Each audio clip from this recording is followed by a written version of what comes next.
Ngarang sendiri. Makanya saya tanya, menurut Bapak, apa yang ada pada diri Yesus itu adalah Yesus?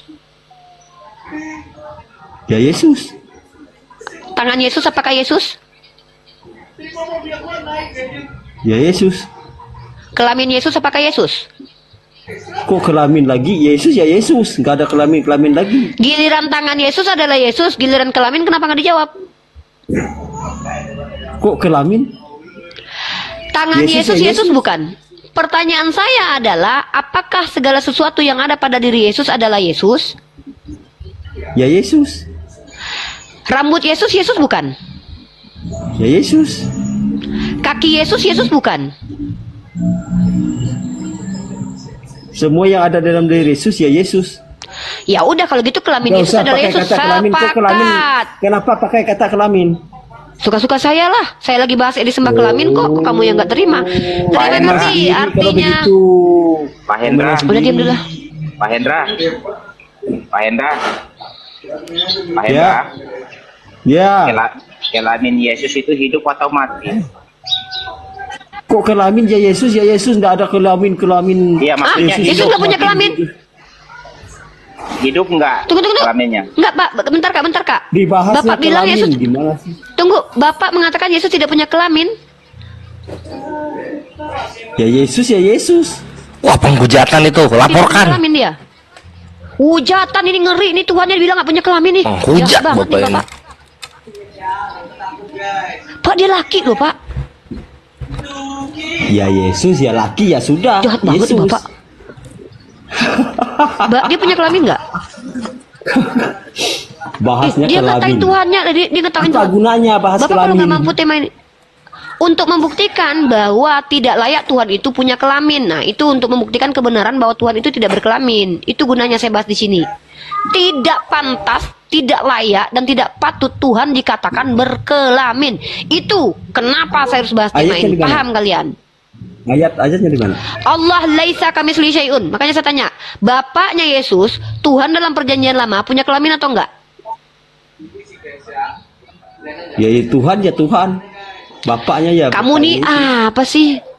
Kelvin mau makan nggak? Kalau mau makan silakan. Nanti Uni kasih yang Ini lain. loh, Tunggu yang lain. makanya nanyanya gini Unik supaya dia berkembang gitu. Nih, Bapak Hendra yang kami kasihi, apa fungsinya Tuhan berkelamin? Silahkan. Kalau di Alkitab kita tidak ada fungsi-fungsi Tuhan berkelamin. Terus ngapain Tuhannya ada kelaminnya kalau nggak ada fungsi? Pokoknya mengajari kita yang baik-baik aja lah. Nah itu, dari kebaikannya Tuhan, apa kebaikan dari kelaminnya Tuhan ini? Tuhan punya kelamin, Tuhan berkelamin tidak ada. Di Alkitab kita tidak pernah yang bahas-bahas kelamin Tuhan itu ini. Dalam kitabnya Pak Hendra, Tuhannya menjadi manusia nggak? Ya menjadi manusia Tuhan Yesus. Nah, itu menjadi manusia berserta kelamin atau tanpa kelamin dia? Ya manusia ya manusia. Kalau dia laki-laki ya pasti laki-laki kelaminnya. Kalau perempuan ya perempuan. Nah, fungsinya apa tuh kelamin di Tuhan ini? Ya menunjukkan jenisnya bahwa dia itu laki-laki. Jenis Tuhan Yesus itu ya laki-laki. Oh, jadi Yesus adalah Tuhan berjenis laki-laki. Nah, karena kalau kayak gini kan kita jelas jadinya. Ya. Ya dari fotonya aja sudah lihat sudah. Ya udah kalau begitu. Kan jadi gitu kawan-kawan. Tuhan berkelamin untuk menandakan jenisnya gitu. Jadi kita kan tahu yang Islam nih bisa bertoleransi. Dalam Kristen Tuhan itu ada jenisnya. Jenisnya tadi laki-laki. Tinggal kita cari siapa tahu ada jenis. Iya, siapa tahu ada Tuhan yang berjenis perempuan kan gitu. Terima kasih Pak ilmunya Pak. Toleransi Makasih ya, di sini Pak. terjadi. Toleransi terjadi di sini.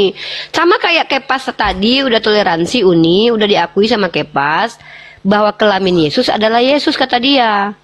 Dan dia diam. Ketika Uni katakan berarti kamu juga penyembah kelamin kayak Edis. Akhirnya dia diam kan. Berarti kita toleransi sama Kepas. Kita nggak perlu marah sama Kepas. Ngapain kita marah sama orang yang ngaku-ngaku penyembah kelamin ini kan? Pin nggak boleh kan Dek? Ya, dalam siapa yang lain Alkitab lagi? itu tidak ada yang kelamin Yesus kelamin itu ini tidak ada. Yang kita tahu Ada ajarannya kelamin yang kita seperti ambil punya di keledai situ. ada. Siapa bilang nggak ada kelamin di kitab Anda? Ada tuh Yeskiel pasal 23 nomor 20 kelamin seperti punya keledai pancaran maninya kayak kuda ada. Bilang nggak ada nggak ada. Ayatnya. Alkitab Yeskiel pasal 23 nomor 20 baca. Nggak ada. Dibilang nggak ada kelamin. Ada kelamin, Pak. Paling tapi banyak nggak tuh Yesus, kelamin banyak. keledai. Buah dada juga ada. Jangan Kan bukan keledai, kelamin. Yesus ya Yesus. Kelamin ini. Kelamin. Bapak tadi bilang nggak ada ayat-ayat kelamin dalam kitab Bapak. Tuh banyak tuh. Dalam kelamin-kelaminan banyak. Tapi nggak kelamin Yesus. Yesus nggak ada mengajarkan masalah kelamin. Jadi Ya kalau Yesus nggak ada kelaminnya bukan manusia sempurna dong, Pak. Ya iya dia ya ajarkan tuh nggak ada masalah kelamin. Oh alah, gitu maksudnya. Ajarannya nggak ada yang tentang kelamin. Tapi dianya berkelamin nggak? Ya. Kelamin dalam arti dia laki-laki. Nah, kan tadi udah dijelasin itu. Dia berkelamin dalam arti laki-laki. Buat apa? Fungsinya apa? Ini Tuhan berkelamin laki-laki ini fungsinya apa? Kalau di ajaran kita tuh tidak ada fungsi kelamin itu ini. Ya kalau gitu ngapain berkelamin kalau nggak ada fungsinya?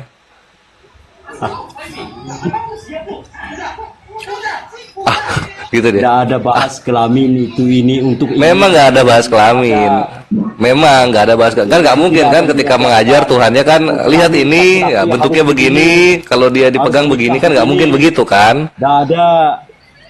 Ya udah kalau misalnya nggak ada kan buat apa jadinya kan sia-sia jadinya pekerjaan Tuhan gitu. Kok sia-sia? Ya karena dia datang berkelamin tapi kelaminnya tidak ada fungsinya seperti yang dibilang Pak Hendra. Kok jangan mengarah ke kelamin ngomongnya. Oke. Kalau arahnya Oke, ke kalau kelamin, misalnya susah kita artikan. susah ya. Oh, ya udah kita main yang gampang aja Pak, main yang gampang aja. Adakah apa Tuhannya Bapak ketika menjadi manusia punya rumah permanen? Tidak ada masalah rumah permanen itu ini. Nggak ada juga rumah permanen. Aduh, Di Alkitab tidak ada rumah Yesus permanen, tidak ada. nggak ada. Berarti rumahnya pindah-pindah ini Tuhan. Tuhan Yesus dilahir di kandang domba.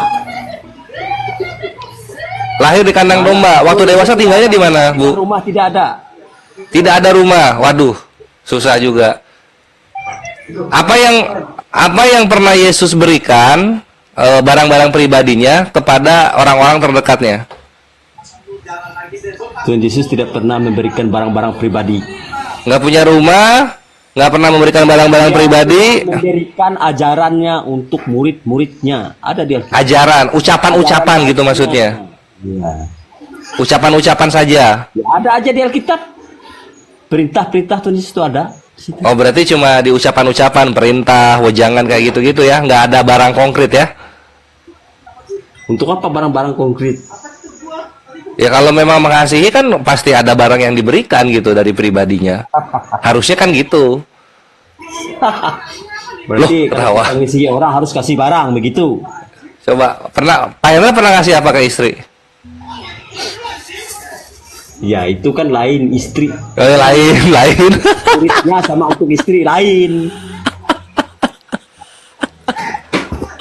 Nah maksudnya dalam hal-hal kecil saja kita tahu ketika kita mengasihi seseorang pasti ada barang yang kita Harus berikan, kasih duit. kan gitu. Nah, Duit. Yesus pernah nggak memberikan uang? Nggak pernah. lain ceritanya ini. Lain cerita juga. Aduh susah juga ya. Tuhan Yesus. Jadi perbuatan yang seperti apa yang bisa kita contoh ini? Memberikan barang nggak ada, punya rumah sendiri nggak ada juga. Apa dong? Ya ajarannya, ilmunya yang kita ambil di Tuhan Yesus itu. Oke, dia apa? Seorang ilmuwan waktu di zaman itu. Oh, namanya Tuhan Yesus, Tuhan sudah Tuhan. Ya, apa ilmunya? Lihat aja di Alkitab Tuhan mengajarkan. Lu gimana ini jemaatnya penyembahnya ini ditanya malah disuruh kita nyari sendiri. Ngapain naik Pak kalau kita nyari sendiri? Ya, Tuhan kita kan itu ajaran Yesus kepada kita. Nah, apa coba ajaran Yesus? Nggak ada. Apa? Kita Yesus ajarkan kita kalau kita mengisi orang kasih duit, nggak ada.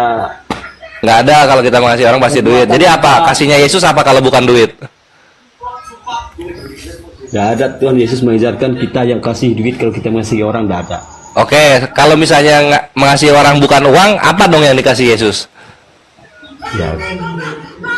Tuhan Yesus mengajarkan bukan berarti. Oh, jadi yang dikasih pengajaran-pengajaran gitu ya? Iya, ajaran teladan bagi kita. Nah, Teladan, Mario Teguh lah ya. Iya. Ah. Motivator. Segitu berarti bentuknya segitu ya. Kok lari? Ini malah ketawa ini. Ya fokus lah ke anunya ini. Katanya Tuhan Yesus tadi.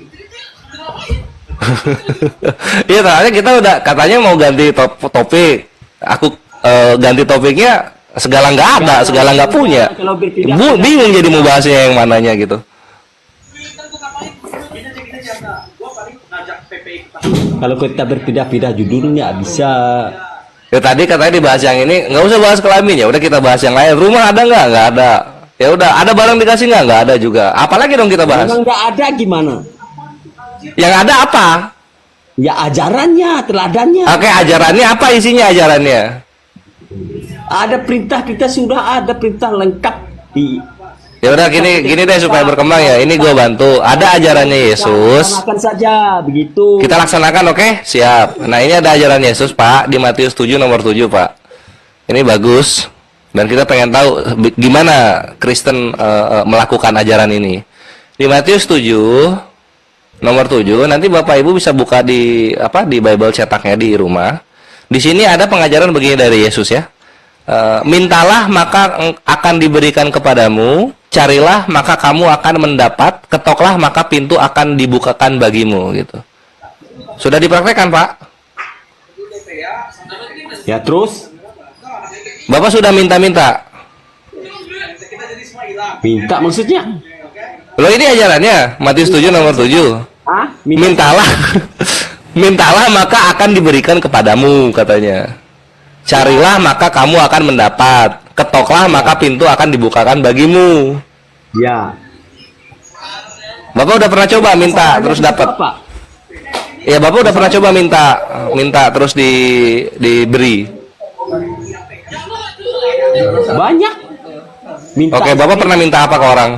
Minta anak dapat. Minta anak ke siapa? Iya. Kita kan doa kita dalam kehidupan kita harus berdoa. Mau ibarat situ jomblo lah itu.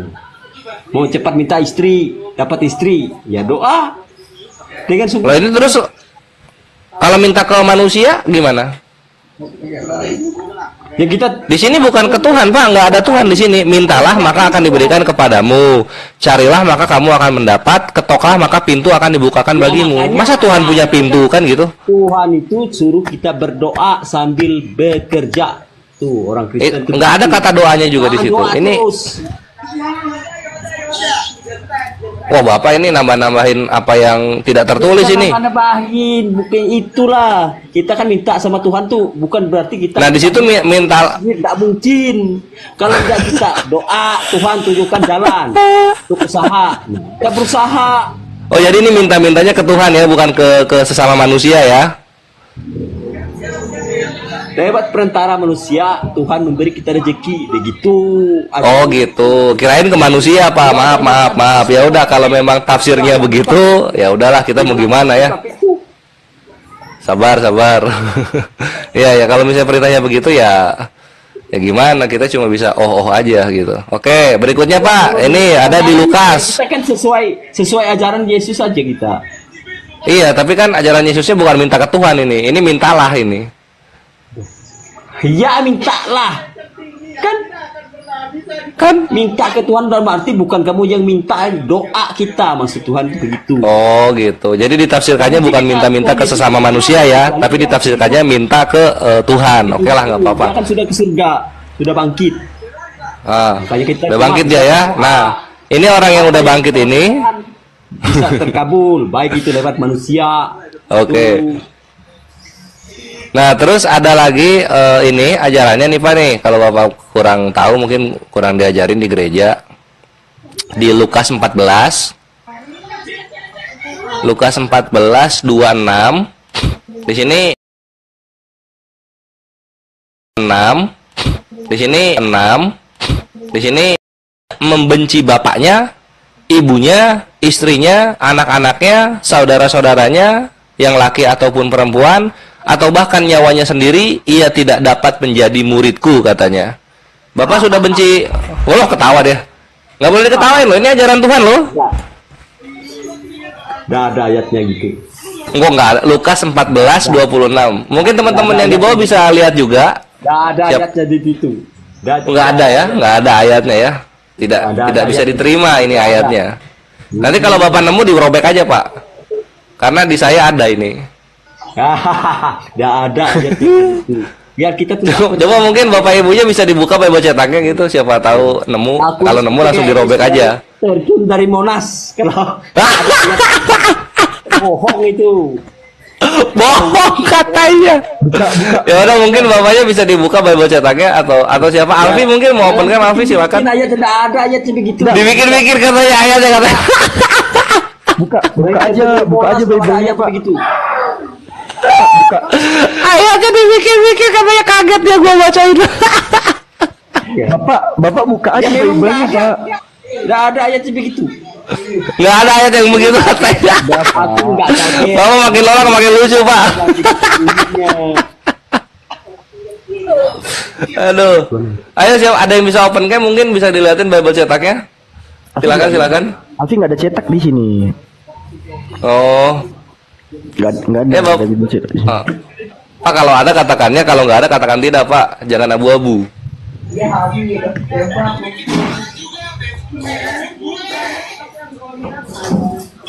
Nah, itu udah bunyi-bunyi kertas itu lagi dibuka ya di Lukas 14 nomor 26.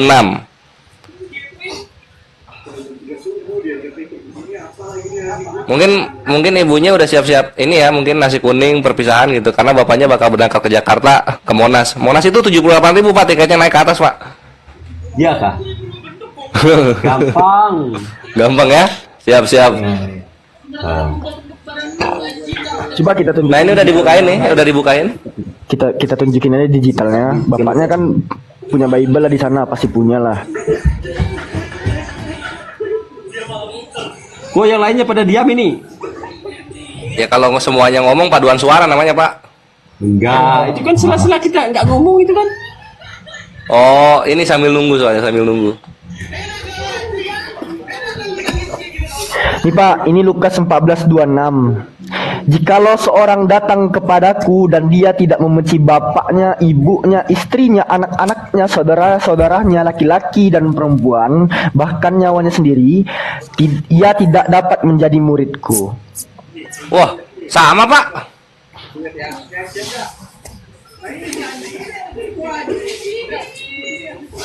Sama itu Pak. Cek dulu Bible Bapak Pak, mana tahu sama juga Pak. Mana tahu sama aja, kalau misalnya sama itu dirobek aja Pak gitu. Supaya bapaknya nggak bohong jadinya. Memang nggak ada kok di Bible saya, kok bisa nggak ada? Udah dirobek ah gitu.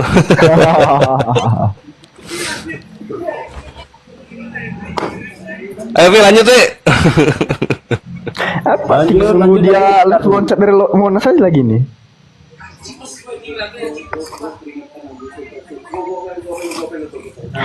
Bapak kapan Pak ke Jakarta Pak? Loncat dari Monas. Lukas berapa tadi? 14, pasal 14. Aduh, santai Lukas aja, pasal kita tidak ada 14. kerjaan ini. Ya, Lukas pasal 14 nomor 26. Lukas 14 Ayat 26, nomor 26. ayat 26. Ya, baca kenceng-kenceng, Pak. Tar dulu, jangan satu perikop, jangan satu ayat kita baca dari atasnya biar jelas. Oh, Baca satu dari kejadian 1 tanggung Pak, kejadian 1. Dari kejadian aja, Pak, sampai Wahyu.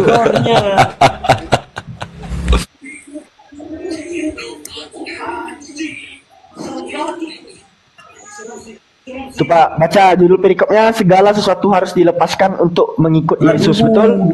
Diam dulu. Wih, Mak disuruh diam, iyalah. Mulai tergoncang dia.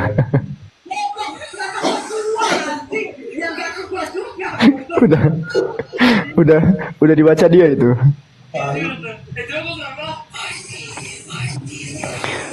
Bapak kalau nggak punya tiket ke Jakarta, bilang-bilang Pak ya, biar kami kongsi-kongsi Pak.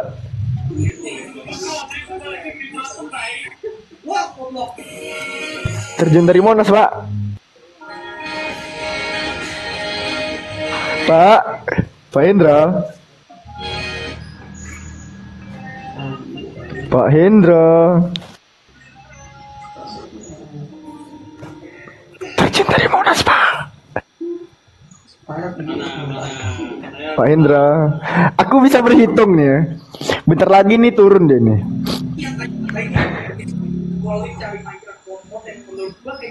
10, 9, 8, 7, 6, 5, 4, 3, 2. Oh, kuat deh. Ada yang udah jadi moderator belum di sini? Bang Rizal, Alfi belum Uni, jadikan Uni. Oke. Kelvin mau jadi moderator nggak? Enggak. Enggak. Moderator itu yang netizen di bawah, Unik. Mereka yang ngaturin. Bukan turun naikin tamu. Mau nggak? Iya, jangan pembicara lah, ribet. Udah. Rizal. Oh, Bang Rizal ya. Udah, Alfi juga udah. Oke. Ini deh. Pak Indra katanya mau terjun dari Monas. Mana Pak Indra? Ya monggo Pak, kita bantu Pak terjun dari Monas Pak. Kita tonton bareng-bareng, tolong dibuka camnya, kita mau lihat Pak. Nanti biar siapkan peti ya buat keluarga Pak Hendra dan ikhlaskan kepergiannya ya. Terima kasih. Katanya kalau dalil yang dibacain Bang Kores itu ada, dia terjun dari Monas.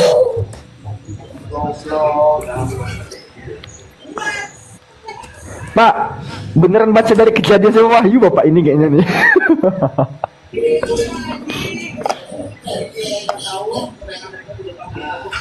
Gimana Pak? Pak Indra? Oh, keringat dingin dia Bang Kores.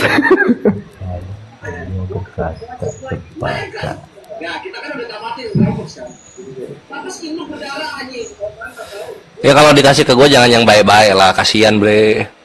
Gue kan setelannya makan panghujat gue. Pak.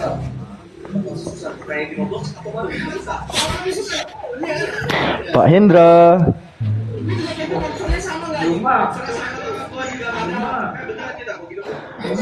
Oh, mak pusing Bapak ini. Gimana lah cara awak berdalih kata dia kan ya?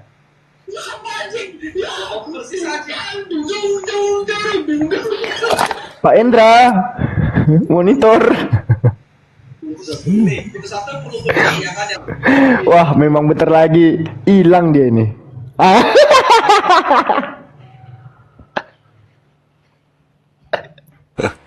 Waduh. Ngumpulin tiket ya, ngumpulin duit tiket. Berangkat Jakarta ke Monas. Waduh, ya Allah.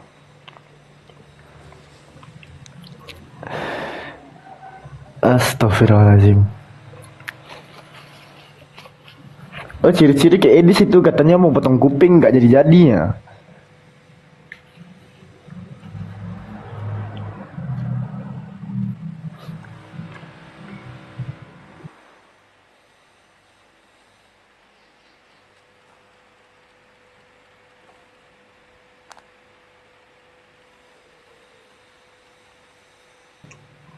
Ya, Pak Edward atau Pak Bora, selamat siang.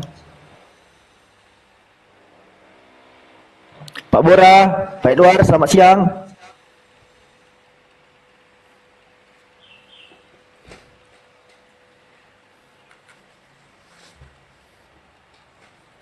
Pak Bora, selamat siang.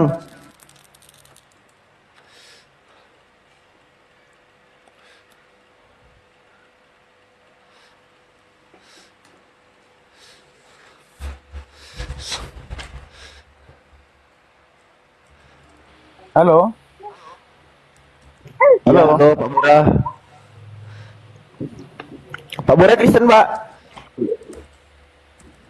Ya halo. Ya, halo Pak, Kristen, Pak. Ya Kristen ini.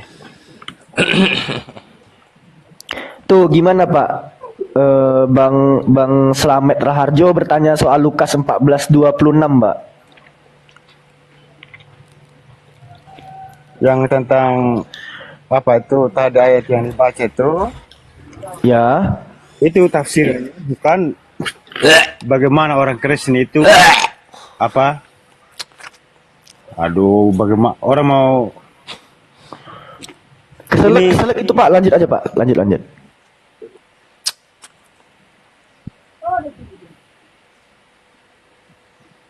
tentang ayat itu menjelaskan kita pengorbanan kita itu harus kita membutuhkan pengorbanan untuk mengikuti Yesus.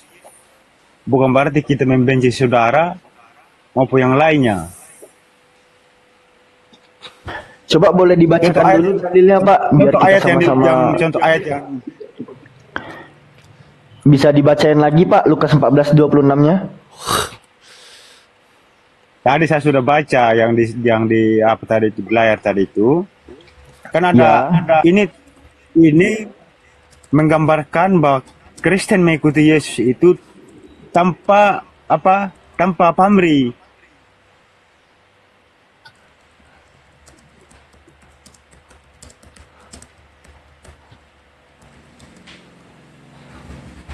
Sama dengan ayat yang berikut itu, memikul salib Tuhan. Pengorbanan dan penderitaan Tuhan itu harus merasakan. Begitu.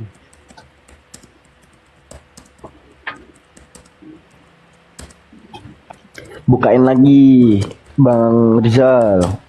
Jikalau seorang datang kepadaku, kepada Yesus, kata Yesus, dan dia tidak membenci bapaknya, ibunya, istrinya, anak-anaknya, saudara-saudaranya laki-laki maupun perempuan, bahkan nyawanya sendiri, ia tidak dapat menjadi muridku. Nah, ini implementasinya gimana, Pak? Nah, ini yang saya jelaskan tadi. Mengikuti Yesus itu membutuhkan pengorbanan. Pengorbanan artinya itu bukan berarti membenci betul. Ini kan perumpamaan ini ayat ini. Ya pengorbanan nggak usah sampai dibenci juga gitu loh. Ini ayat ini bukan berarti Tuhan meminta kita membenci betul bapaknya, istrinya. Tapi ini kan perumpamaan. Tuhan Yesus ajarkan umatnya itu kebanyakan itu menggunakan perumpamaan. Ya, apa yang diumpamakan pakai benci? Nah ini kan membenci ini kita harus mengumpamakan kita harus berkorban total untuk mengikuti Yesus, jangan setengah-setengah. Oke, sampai benci ya. Sama dengan ayat 27 itu, kita harus benar-benar memikul salib untuk mengikuti Dia. Iya, mikul salib nggak ada masalah. Benci orang tua itu masalah banget itu. Tapi bukan berarti kita membenci betul. Ini kan si umpama. Bukan berarti kita membenci betul. Bencinya bohong-bohongan. Ini kan perumpamaan ini. Umpama. Ya, apa yang diupamain sama benci itu apa? Kalau kata benci itu, kalau kita terjemahkan lurus, itu benar kita membenci ayah ibu kita. Oh, harus diterjemahkan bengkok. Ini kan perumpamaan. Sama halnya, makanya saya bilang tadi, Tuhan ajarkan umatnya itu kebanyakan mengumpamakan.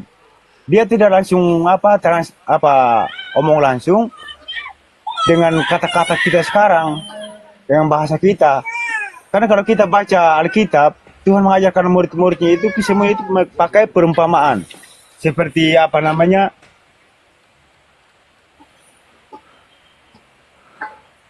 Ya kalau gitu juga salib juga itu perumpamaan itu bukan salib sebenarnya, itu sebenarnya dia sedang senam.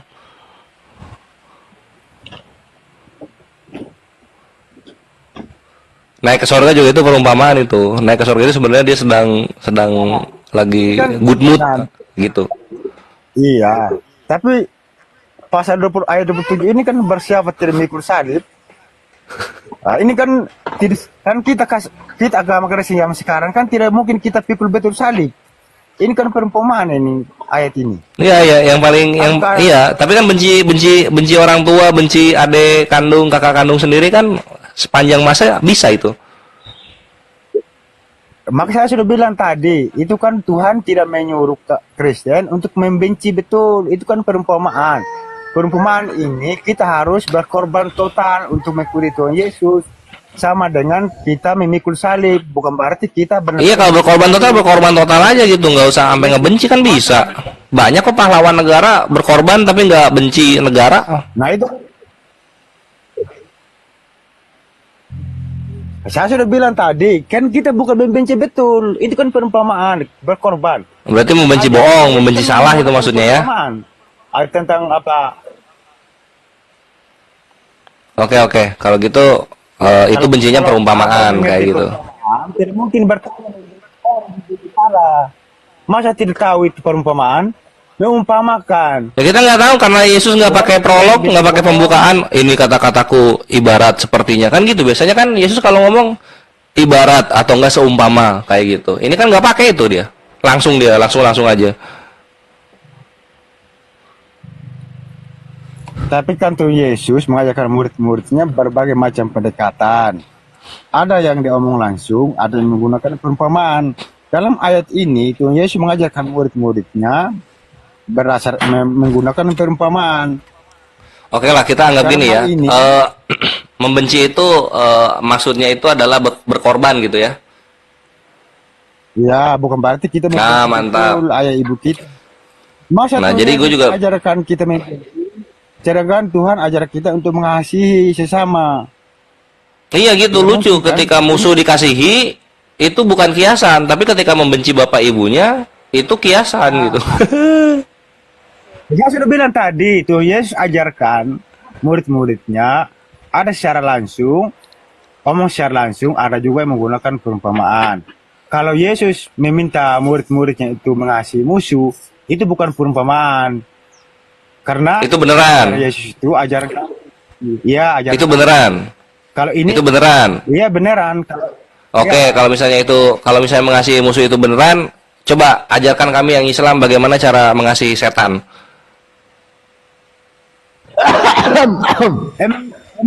Emangnya abang ini apa kasih setan? Bukannya musuh setan? Iya, setan kan musuh gua.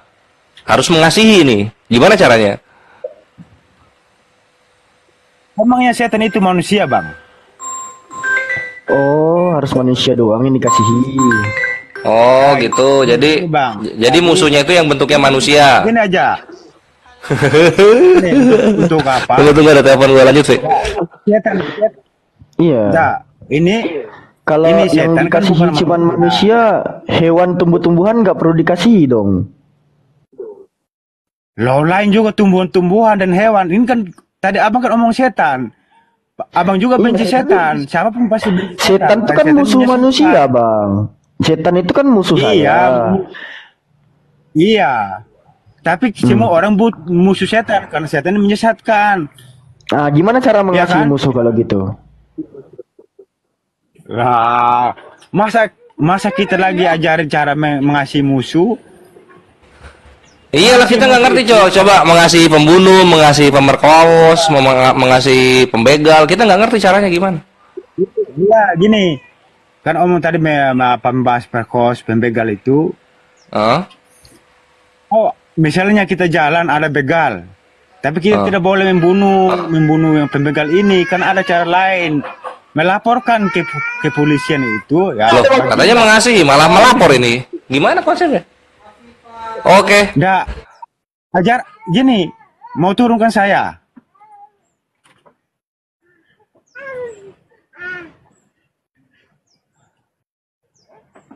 Kalau kita melaporkan begal itu nanti di penjara dapat pelajaran, PDB bertobat. Kalau kita mau langsung membunuh dia, berarti kita tidak mengasihi dia.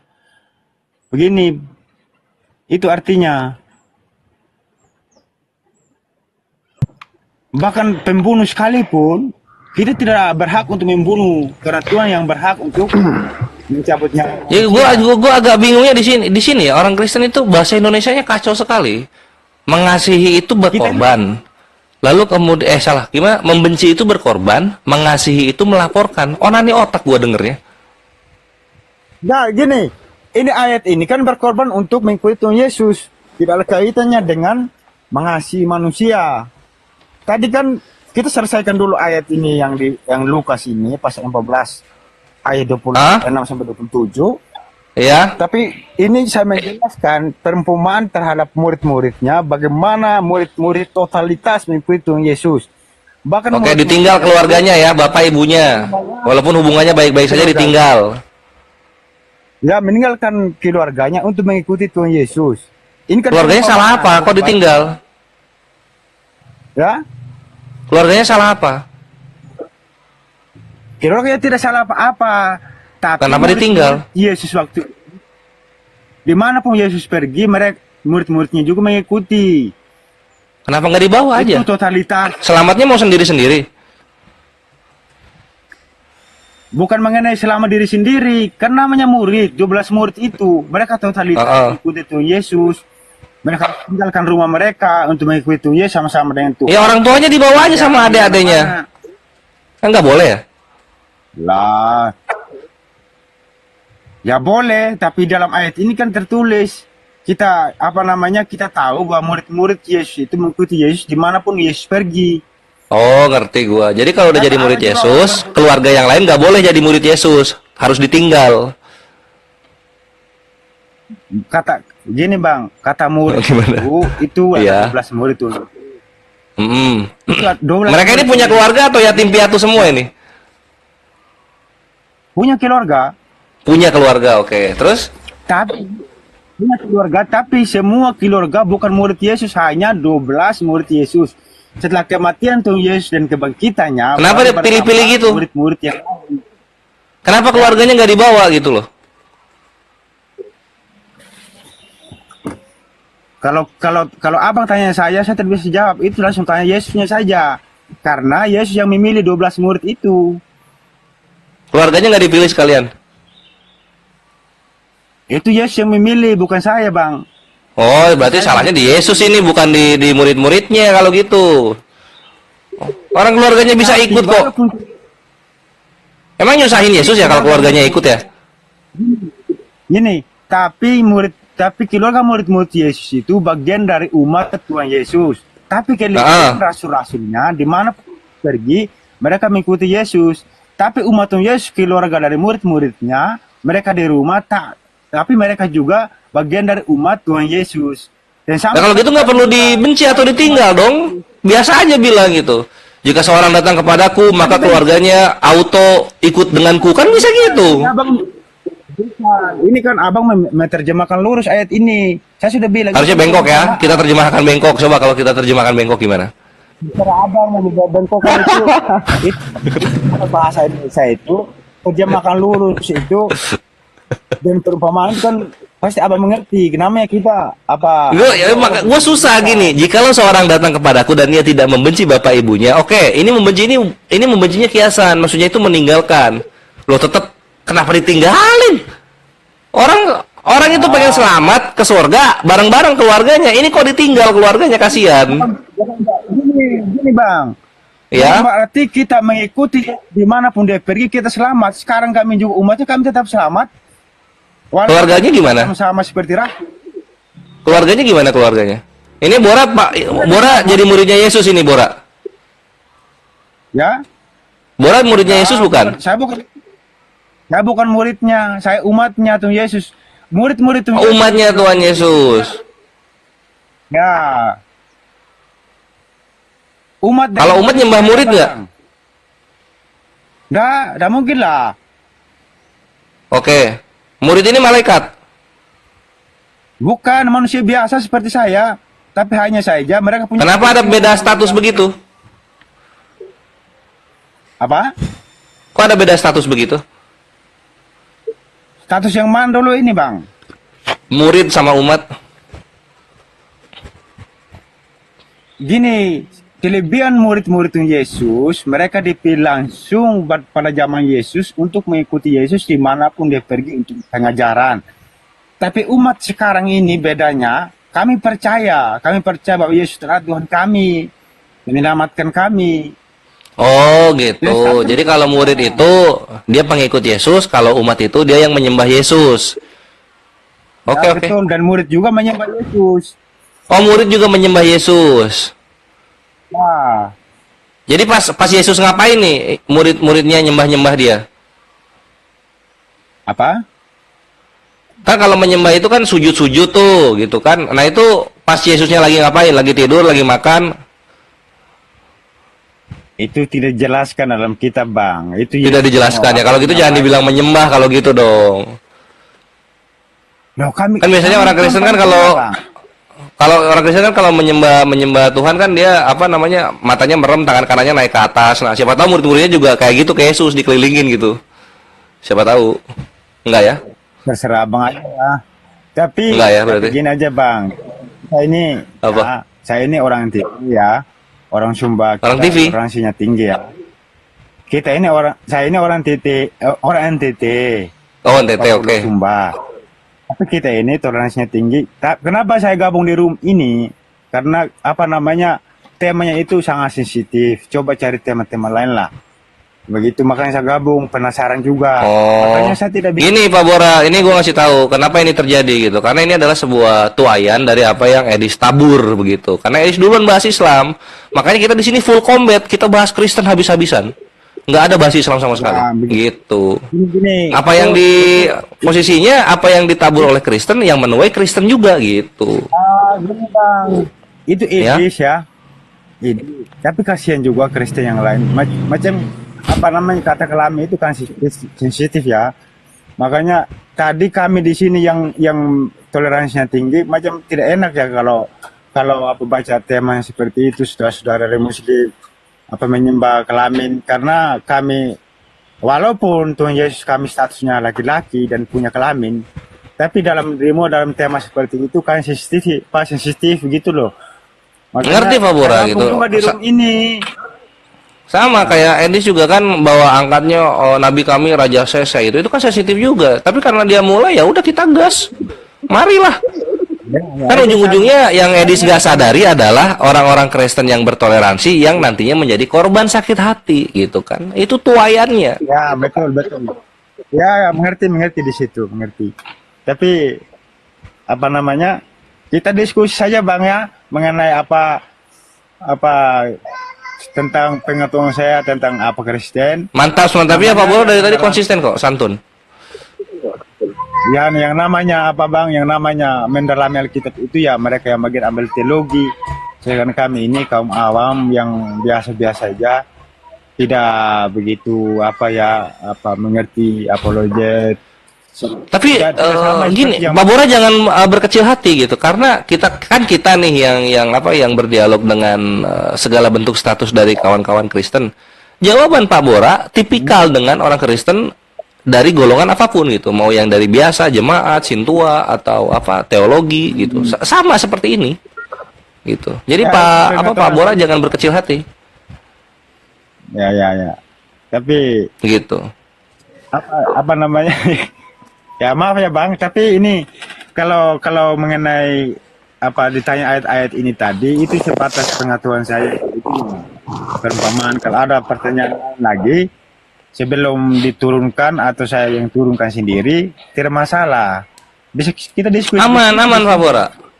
Aman Pak Bora, karena di sini selama Pak Bora mengandalkan pikiran dan akal budi Pak Bora, lama-lama akan terbuka sendiri kebenaran itu gitu, sama seperti Demian. Kalau Pak Bora tahu, Demian itu udah dialog sama kami berapa tahun ya? 6 tahun ada tuh dari 2019 ya dia, 2019. Sekarang alhamdulillah Islam gitu. Dan dia adalah penganut Tritunggal paling keras pada zamannya. Gitu Pak Bora. Jadi kita bisa lanjut dialog.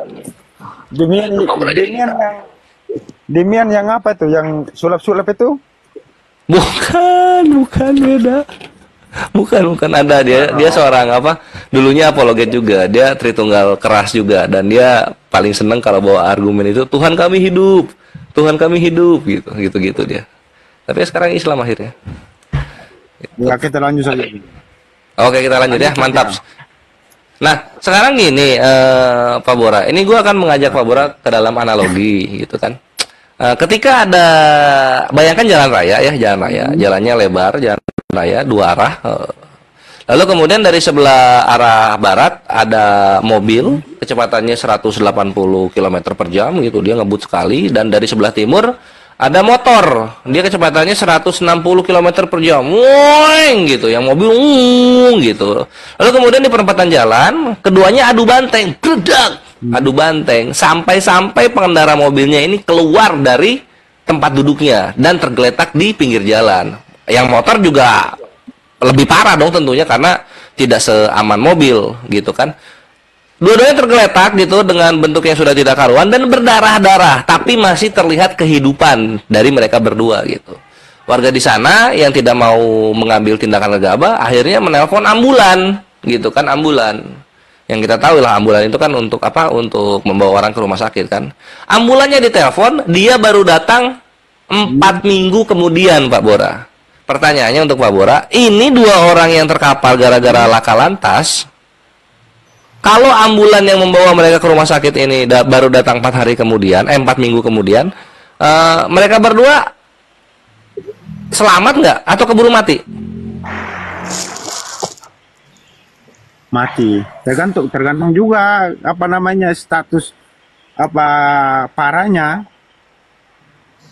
Oh ya, kalau udah sampai Kalau terpelanting sakitnya. keluar, bentuk nggak karuan, mati cepat ya. Oke.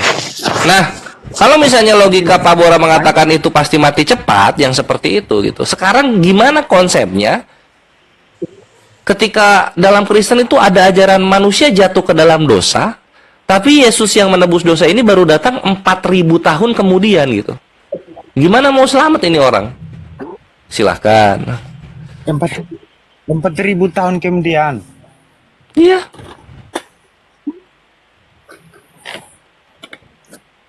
Itu pertanyaannya mengenai manusia zaman dulu sebelum Yesus atau manusia zaman sekarang?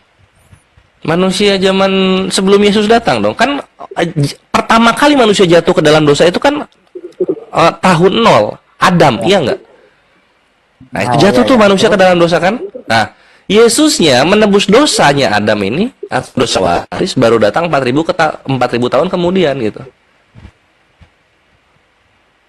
Begitu. Apa yang mau diselamatin?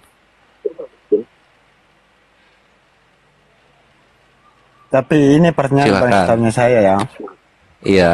Dalam kan percaya perjanjian lama dan perjanjian baru. Kalau di perjanjian lama itu sebelum Yesus sebagai manusia tapi Yesus sudah eksis sebagai Tuhan dalam perjanjian lama. Dalam kejadian itu kami percaya bahwa Tuhan Yesus menciptakan langit dan bumi serta manusia. Karena manusia berdosa, makanya Tuhan mengutuk manusia, mengutuk Adam dan Hawa. Mengutuk Adam itu harus sengsara mencari nafkah baru dapat. Kalau mengutuk Hawa itu melahirkan sengsara, itu kutukan Hawa. Dan itu kami percaya itu dosa waris. Tapi sebelum Yesus datang sebagai manusia untuk menyelamatkan manusia zaman dulu itu membangkang. Bahkan nabi yang percaya Tuhan secara langsung, yang berbicara Tuhan secara langsung, mereka tidak percaya. Mereka tidak percaya nabi. Makanya bagaimana caranya Tuhan menyelamatkan manusia yang diciptakan ini? Dia harus menjadi manusia untuk karena di perjanjian lama itu berarti melihat langsung Tuhan ini tidak bisa, Bang. Orang tidak mampu. Seperti Musa itu, dia tidak langsung melihat wujud Tuhan. Dia melihat wujud Tuhan itu berupa api, lidah api. Nabi-nabi di perjanjian lama itu mereka tidak melihat langsung Tuhan ini, mereka hanya mendengar suaranya. Tapi kan manusia semakin jatuh dalam dosa. Makanya Tuhan menggunakan cara untuk harus jadi manusia, untuk menyelamatkan manusia. Menyelamatkan manusia gitu kan? Ya, Tapi kan mengenai dari apa menyelamatkannya? Dari dosa. Ya, mengenai manusia terdahulu itu kan Tuhan sudah eksis, Tuhan kan sudah ada. Oke, Tuhan sudah ada, Tuhan sudah eksis gitu. Manusia terdahulu. Ini manusia terdahulu ini dosanya siapa yang nembus? Ya Tuhan Yesus, Bang. Tuhan Yesusnya datangnya kapan? Iya lucu, memang lucu nih. Tapi ini kan namanya manusia zaman dulu dan manusia zaman sekarang itu kan tergantung kepercayaan. Ada juga manusia zaman dulu itu tidak percaya Tuhan Yesus. Ada juga Iya, yang nggak ada masalah. Yang percaya Yesus gitu kan, tapi kan percaya juga nggak cukup gitu, karena penyalibannya baru ada 4.000 tahun kemudian. Ini manusia sudah meninggal ini. Ini manusia yang jatuh ke dalam dosa sudah meninggal, sudah mati dia, binasa dia. Yesusnya baru nebus dosa. Gitu kan? Apa yang ditebus orang udah mati? Ya, begini Bang. Orang yang zaman dulu yang benar-benar setia dengan Allah, kan di perjanjian lama kan masih kata Allah. Ya, saya baca dari kitab ya, walaupun kata Allah ini tidak tahu kalau ada bantahan-bantahan nama Allah, tapi dalam perjanjian lama ini nabi-nabi Allah ada yang benar-benar setia dengan Allah. Seperti apa namanya, contoh orang zaman dulu itu ada banyak yang setia dengan Tuhan, tapi penyembah berhala itu mereka tidak bisa diselamatkan. Walaupun 4.000 tahun kemudian Yesus datang, tetap akan Tuhan menyelamatkan orang yang setia dengan Dia sebelum Tuhan jadi manusia. Loh, kalau kayak gitu kan nggak perlu penyaliban dong. Perlunya cuma kesetiaan. Ya, Toh buktinya orang-orang terdahulu tanpa penyaliban terjadi, dengan kesetiaannya ternyata diselamatkan seperti yang Pak Bora bilang. Tapi ini penyaliban ini Bang nubuat Bang yang harus tanggung oleh Tuhan Yesus. Nah kalau gitu penyaliban ini bisa dibilang nggak ada hubungannya dengan penebusan dosa. Penyaliban ini hanya tentang nubuatan yang harus terjadi gitu. Kan gini Bang, tanpa pertumpahan darah Tuhan Yesus itu tidak bisa. Kan ini kan membuat Tuhan Yesus harus menderita, tumpah darahnya. Ya nggak ada masalah, dia mau menderita, mau tumpah darahnya, silahkan gitu. Tapi itu bukan tentang penebusan dosa, karena tercatat seperti yang Pak Bora bilang di Perjanjian Lama orang-orang yang setia dengan Tuhan diselamatkan. Ya seperti Nabi Musa dan nabi-nabi yang pasti selamat. Walaupun Tuhan Yesus itulah sebelum 4.000 tahun kemudian, nabi-nabi yang percaya Tuhan Yesus itu pasti selamat Bang. Tanpa penyaliban. Ini kepercayaan kami, walaupun tanpa penyaliban. Karena mereka yang percaya penuh Tuhan Yesus, bahkan mereka itu omong secara langsung dengan Tuhan. Tapi manusia sebelum Yesus tidak ada yang sama seperti Musa Bang, yang omong langsung dengan Tuhan, tidak akan ada orang. Bahkan zaman sekarang pun tidak akan. Kecuali mereka yang dapat. Bahkan pendeta ini kan ada yang kayak yang ngomong sama Musa kan itu murid-murid Yesus kan, ngobrol langsung sama Tuhan. Orang-orang Israel ngobrol langsung sama Tuhan tuh, Yesus. Ya. Kalau misalnya mau dibilang nggak ada yang kayak Musa, itu kan bentrok dengan doktrinnya Kristen sendiri. Karena apa? Satu Israel zaman itu ngobrol sama Yesus langsung. Artinya banyak yang seperti Musa. Apa doktrinnya Kristen zaman sekarang? Bisa Bang diskusi, apa sharing-sharing? Iya, Yesus adalah Tuhan yang menjadi manusia, kan gitu. Kalau gitu semua orang yang berinteraksi dengan Yesus itu kan berbicara langsung dengan Tuhan.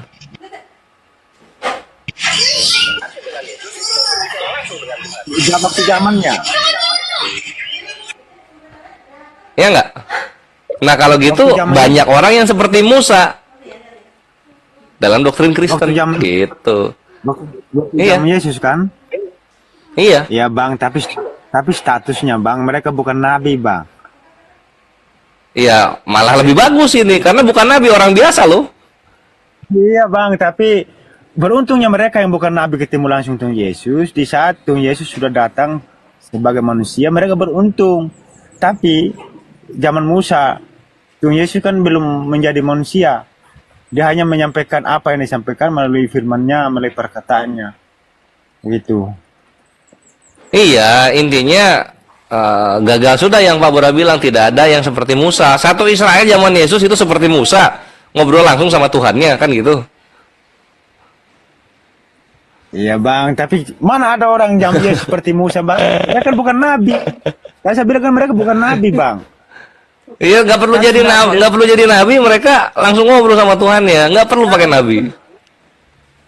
Ya, itu kan kelebihan mereka. Anggap saja itu apa namanya apa spesial buat mereka lah yang interaksi langsung. Nah itu dia Pak Bora. Jadi makanya konsepnya ini akan timpang kiri kanan gitu. Karena tidak apa ya, semakin dikritisi semakin rapuh dan semakin tidak ada karena berlandaskan dari apa? Nubuatan-nubuatan yang perkataan manusia gitu. Roma 3 nomor 4. Allah adalah benar dan semua manusia pembohong gitu. Makanya sola scriptura aja apa yang tertulis itulah yang diimani, selamat sudah gitu kan. Nanti akan nemu Islam di situ kalau mengimani apa yang tertulis. Gitu Pak Bora gitu kan. Contoh yang tadi kita bahas ini, kalau Pak Bora menyadari ya, dosa waris itu nggak ada tulisannya gitu kan. Tuhan menjadi manusia nggak ada tulisannya gitu. Jadi semua iman yang Pak Bora imani itu tidak tertulis dalam kitab sucinya sendiri gitu loh. Terus buat apa kitab suci kalau keimanannya tidak dipakai dari sana? Ya begitulah Itu jalan Pak Bora. Bang. Yes gitu. Dan para mualaf Pak Bora, mereka adalah orang-orang yang berani menentang doktrin mereka pada masanya, sehingga mereka menemukan kebenaran Islam dan meninggalkan segala sesuatu yang membuat dia nyaman zaman dulu gitu. Ya itulah, itu panggilan mereka Bang ya, itu hak mereka. Yes. Nah, Iya, Pak Boranya kapan ngambil gilirannya Pak Bora? Ini hidayah Allah sudah sampai sekarang ketika kita sedang berbicara. Gas Pak Bora. kalau ini Bang cukup apa namanya saya menyembah Tuhan Yesus aja Bang ya. Walaupun dalam Islam itu katanya gua hanya utusan maupun rasul, tapi saya tidak peduli Bang, yang penting cukup kami percaya Yesus ya. Nah, kalau sudah ke sini Pak Bora, kita langsung masuk main ke dalil-dalil dalam kitabnya Pak Bora sendiri gitu. Pak Bora ada Bible cetak di sana? Bible cetak ada maupun Bible elektronik ada juga di sini. Ah, mantap. Nah, sekarang begini ya, kita akan patahkan semua yang masih mengakar di doktrinnya Pak Bora gitu.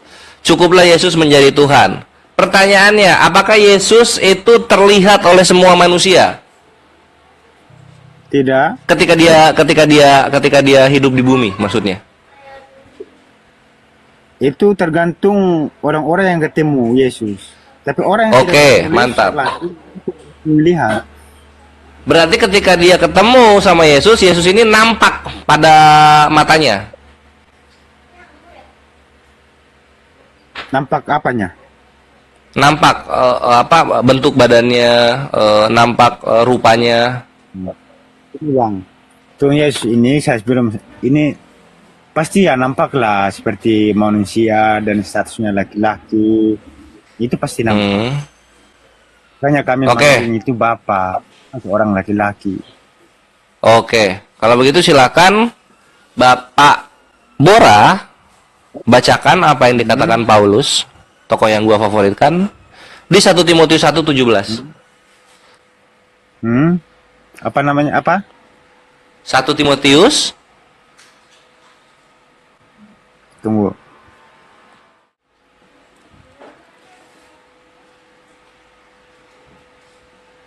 Satu Timotius Pasal 1 pasal 1 ayat nomor 17. nomor 17, ayat 17. Oke. Iya. Silakan dibacakan Pak Bora. Hormat dan kemuliaan sampai selama-lamanya bagi Raja segala zaman, Allah yang kekal, yang tak nampak, yang esa. Amin. Amin. Ini kata tak nampak ini yang abang. Selamat datang. Selamat datang. Selamat datang. Ya saya tahu. Kata apa? Bertanya pasti yang ini kan. Iya gitu. Karena ketika Kristen menyatakan Tuhan itu nampak, Tuhan itu hadir, Paulusnya sendiri berkata, Raja segala zaman, Allah yang kekal, itu yang tak nampak. Kok mau bertentangan sama murid yang satu ini?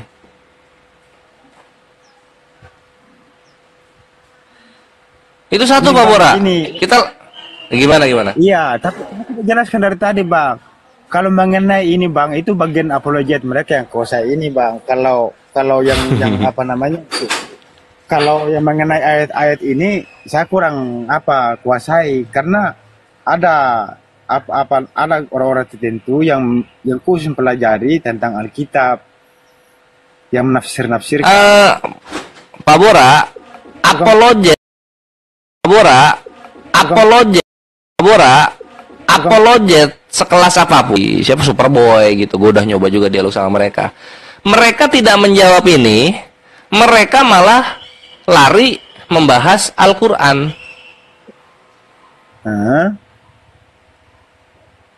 Coba. Jadi apa? Mereka mencoba mengalihkan statement yang gua nyatakan dari 1 Timotius 1:17 dengan membahas Al-Quran.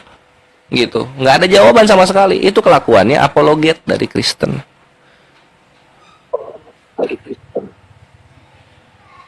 Coba tanya satu-satu gitu. Kenapa kok ketika lu bilang Tuhan hidup, Tuhan hadir, kenapa Paulus mengatakan Tuhan tak nampak? Kenapa Paulus berkata begitu? Dan Pak Bora, ini satu lagi ya, kalau misalnya satu kesaksian itu kurang, Pak Bora silakan buka 1 Yohanes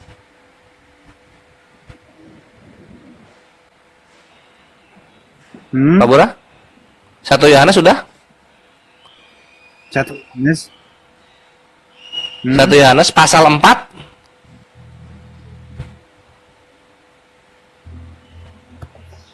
Yohanes pasal 4 Nomor 12. Tunggu bang. Tadi kan Tunggu bang. Tadi kan Tunggu bang. Tadi kan Bang, Paulus ini kan tidak ketemu Yesus juga waktu itu. Tidak ketemu. oh, nggak ada masalah. Kita lanjut. 1 Yohanes berapa? Iya, nggak ada masalah. 1 Yohanes pasal 4.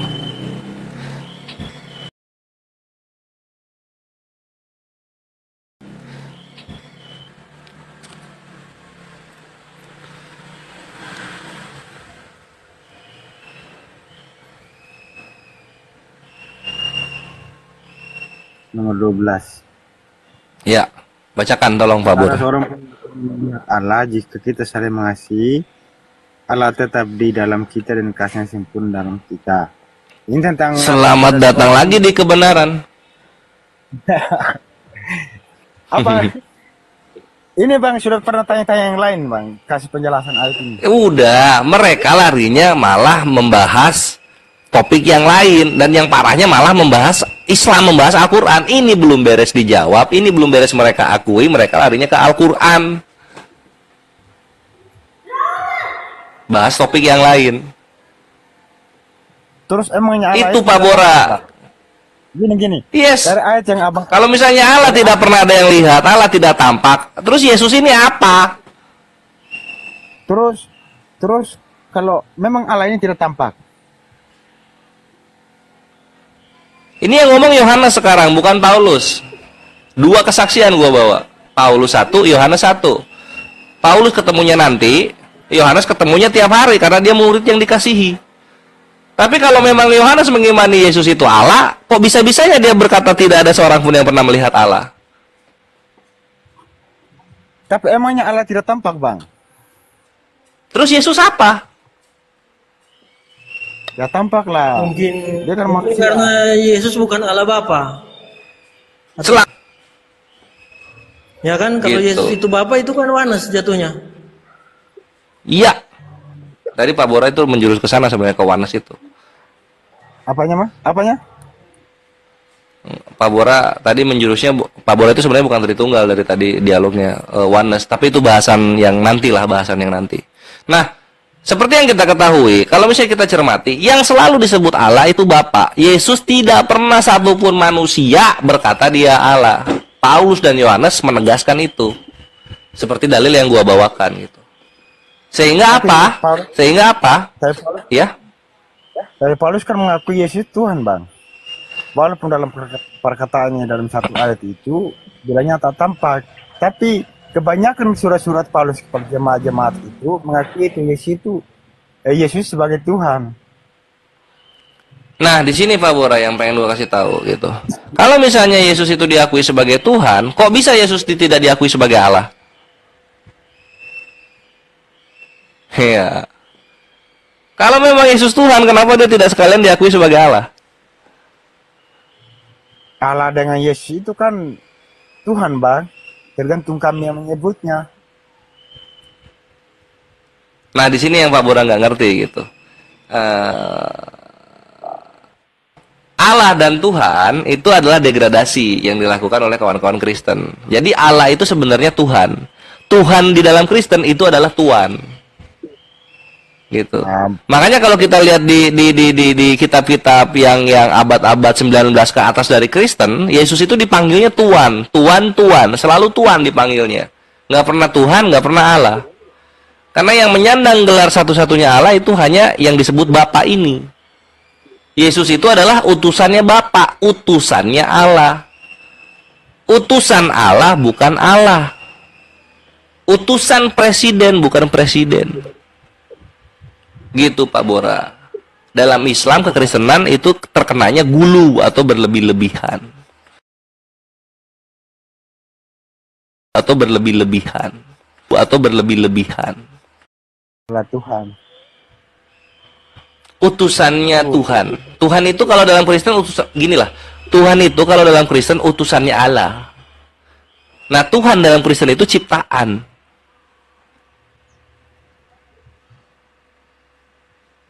Itu bisa dilihat oleh Pak Bora dalam 1 Kolose.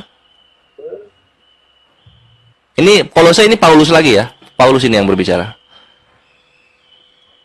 Ya, surat-surat Paulus. Kolose bukan 1 Kolose, dan Kolose 1:15.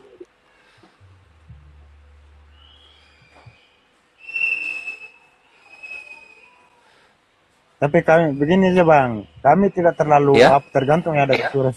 Kami, Bang, orang Kristen ini, Bang, kita terlalu fokus pada surat-surat Paulus kepada jemaat-jemaat. Tapi kami fokusnya di perkataan ajaran Tuhan di 4 kitab, Matius, Lukas, Yohanes, Markus, Yohanes. Oke, nggak salah kalau fokusnya di MMLJJ. Kalau misalnya langsung ke Yesus malah justru lebih menusuk lagi gitu perkataan Yesus. Makasih. Iya, nggak apa. Misalnya kita buka di Lukas 10. Lukas 10. Lukas berapa? Lukas 10 atau Lukas 18 ya? Tunggu.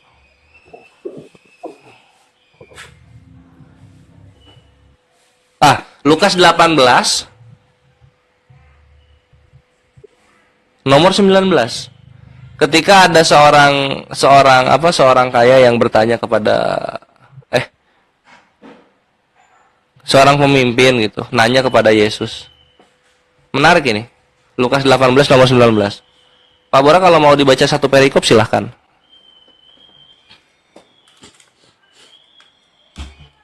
Ini mengapa kau katakan aku baik, tak seorang pun yang baik selain daripada Allah saja.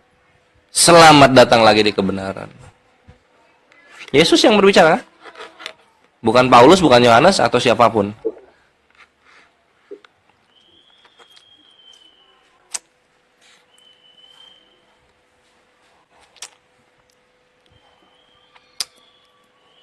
Jawab Yesus, mengapa kau katakan aku baik, Pak Bora?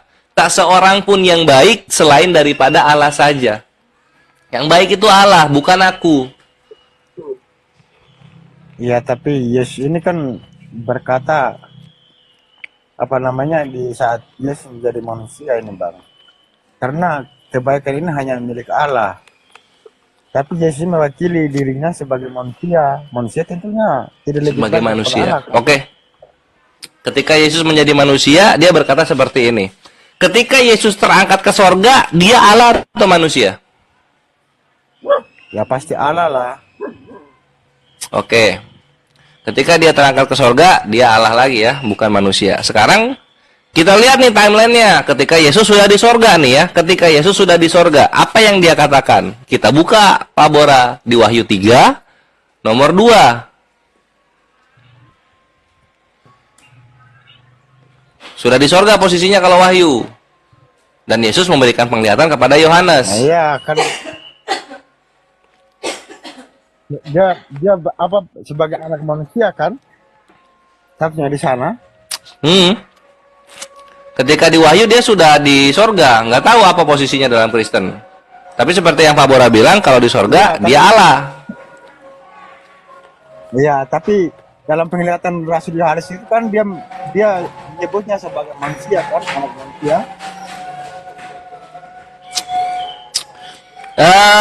Terserah. Kita lihat aja dulu perkataannya kayak gimana. Iya, saya tahu itu Bang. Pasti menyebutnya sebagai anak manusia. Bukan, dibaca aja dulu. Wahyu 3 nomor 2.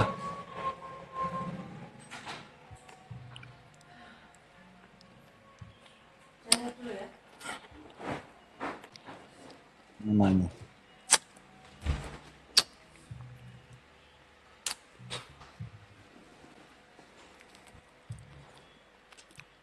Wahyu 3 Nomor 2.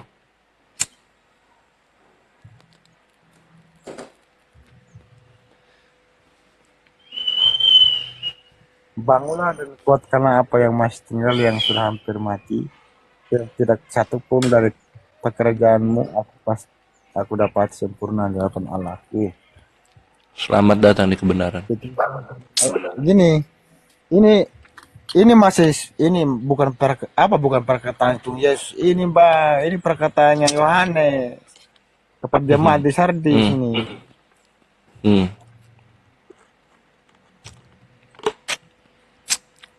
Yang satunya, dan tuliskanlah kepada malaikat-malaikat jemaat di Sardis, inilah firman Dia. Inilah firman Dia yang memiliki ketujuh roh Allah dan ketujuh bintang itu. Aku tahu segala pekerjaanmu, engkau dikatakan hidup padahal engkau mati. Bangunlah dan kuatkanlah.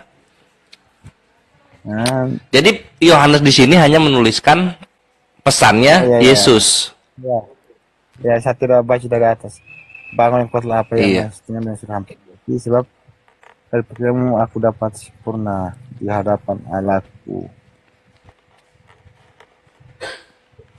Wahyu.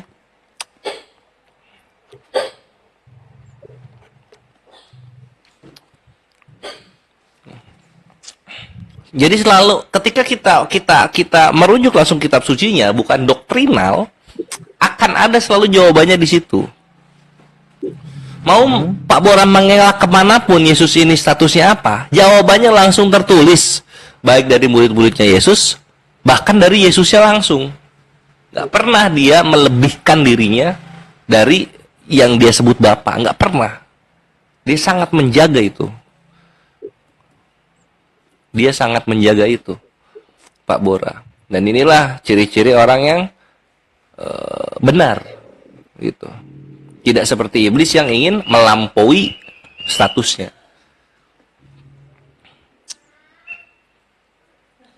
Ya, begini aja Bang ya, kasih tempat yang lain aja ya. Saya kurang apa? Siapa Bora?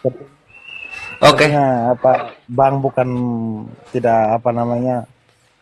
Tidak bukan tandingan saya soalnya. Saya kan orang biasa-biasa Bang ya. Nanti cari semoga ada yang lebih apa namanya connect dengan diskusi ini. Ya mohon maaf sebelumnya Bang kalau kata-kata saya yang kasar menyinggung, mohon dimaafkan. Sama-sama Pak Bora. Semoga hidayah Allah sampai kepadamu, dan kebenaran jangan cuma dengerin gua doang Pak Bora. Pak Bora bisa ngecek ke siapa aja untuk dalil-dalil yang gua bawa. Lalu Pak Bora silahkan hakimi sendiri mana yang penjelasannya lebih masuk ke dalam logika dan sanubarinya Pak Bora. Orang-orang yang Pak Bora tanya berikutnya atau dari gua ini, gitu. Ya begini Bang, tetap bagaimanapun Bang, tetap saya percaya Yesus Bang ya. Mohon maaf sebelumnya. Tapi nanti Abang saja langsung lanjut diskusi yang lain aja ya Bang ya. Oke. Bener Pak Bora, harus percaya Yesus gitu. Tapi sesuai dengan apa yang mengenal Yesus.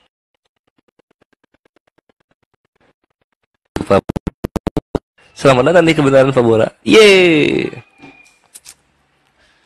Yohanes 17:3. Bosan gue bawa itu Ikhwan. Itu dari dulu itu terus. Dalilnya yang fresh, yang baru gitu. Karena Bible itu kan kumpulan clippingan kitab-kitab. banyak dalil-dalil yang menguatkan Yohanes 17 nomor 3. Gitu. Mantap betul.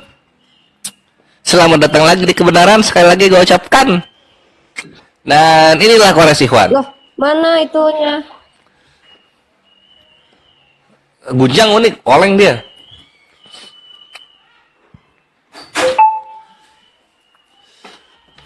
Alhamdulillah. Oleng dia oleng. Karena langsung gue Orangnya. oleng turun dia karena dia merasa aduh ini apa yang gua bawakan ini bukan tandingan apa yang dia imani gitu. Karena memang tertulisnya begitu. Ya. Yaudah dah closing lah. Closing statement mau bobo nih ya. Yo Ikhwan, demikianlah ya live kita kali ini. Di awal-awal unik kenceng, gua masuk makin pedes gitu kan. Tapi ketika kita melihat tamu kita dari iman yang lain itu santun, ya kita harus 1000 kali lebih santun, Ikhwan. Itulah Islam gitu. Nggak ada kita disakiti malah kita diam, nggak. Kita disakiti, kita kasih siksaan yang setimpal dengan apa yang mereka lakukan. Tapi kalau kita dikasihi, ya kita kasih yang setimpal dengan apa yang mereka lakukan gitu, Ikhwan. Itulah Islam itu adil. Karena adil membuat orang-orang yang saling mengasihi berpikir gitu, supaya tidak menggobloki diri sendiri. Itulah Ikhwan ya. Mohon maaf kalau ada salah-salah kata, tapi kalau ada kebenaran itu datangnya dari Allah Subhanahu wa taala, Tuhan semesta alam, pemilik langit dan bumi beserta segala sesuatu di antara keduanya, yang mengutus nabi yang mulia, ciptaan yang paling agung, Muhammad sallallahu alaihi wasallam. Aku tutup sore yang ceria ini dengan doa kafaratul majelis, ya ikhwan fisabilillah. Subhanakallahumma wa bihamdika asyhadu an la ilaha illa anta astaghfiruka wa atubu ilaik. Amin ya Allah ya rabbal alamin. Billahi taufiq wal hidayah ya khairu ummah. Wassalamu alaikum warahmatullahi taala wabarakatuh.